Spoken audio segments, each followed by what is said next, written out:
লা লা লা লা লা লা লা লা। এই সরদা, তুমি আমাকে একদম ধরবে না। ধরবো না মানে? এসব কি বলছো তুমি? তুমি যে আমার বউ, তোমাকে ধরবো না তো কাকে ধরবো? এত কথা বুঝার আমার সময় নাই। আমি বলছি ধরবে না মানে ধরবে না। আচ্ছা, কি বলছো তুমি? এরকম তো তুমি আগে ছিলে না। এখন তো জেনে গেছো আমি এরকমই।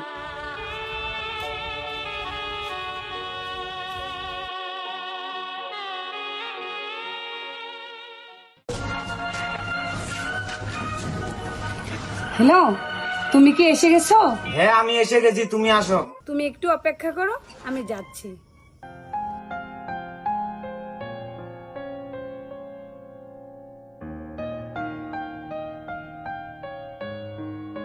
ও সত্যি তুমি বড় পারো, আসতে এত লেট হলো।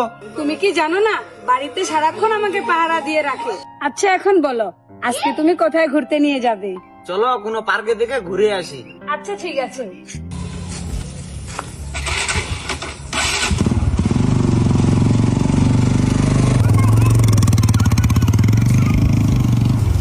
আমরা আর এভাবে লুকিয়ে লুকিয়ে কতদিন দেখা করব বলো? তুমি না বলেছিলে বিয়ে করবে? তুমি এত চিন্তা করতেছো কেন? আমার বাবাকে সবই বলা আছে, চলো না কালকে বিয়ে করে ফেলি। তুমি সত্যি বলছো তো? তাহলে কিন্তু আমি ওকে ছেড়ে দিয়ে তোমার কাছে চলে আসবো। আমি তো সত্যি বলতেছি, তুমি এত চাপ নিচ্ছ কেন? আরে ওটা আমার বউ না?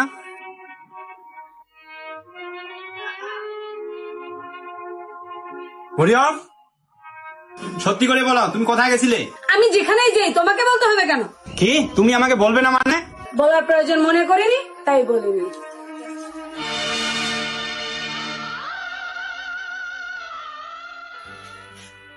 আরে হ্যাঁ, ওদেরকে আমি 10 লাখ টাকা চেকটা দিয়ে দিয়েছি। কি ব্যাপার বাবা, ওকে আমি বিয়ে করেছি। তোর লজ্জা করে না অন্যের বউকে বিয়ে করে বাড়িতে ঢুকাতে? বাবা চুপ, আর একটা কোনো কথা না। এই মেয়েকে এখনই বাড়ি থেকে বের করবি, তাহলে তোকে আমি ত্যায্য পুত্র করে দিব। তুই এখন বল, আমাকে চাস না এই মেয়েকে চাস? এই মেয়েকে যদি চাস, আমার সম্পত্তির এক আনা তোকে দেবো না।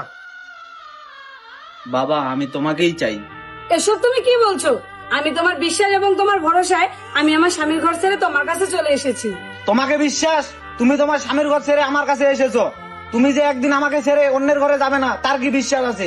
যাও, তুমি আমার বাসা থেকে বেরিয়ে যাও।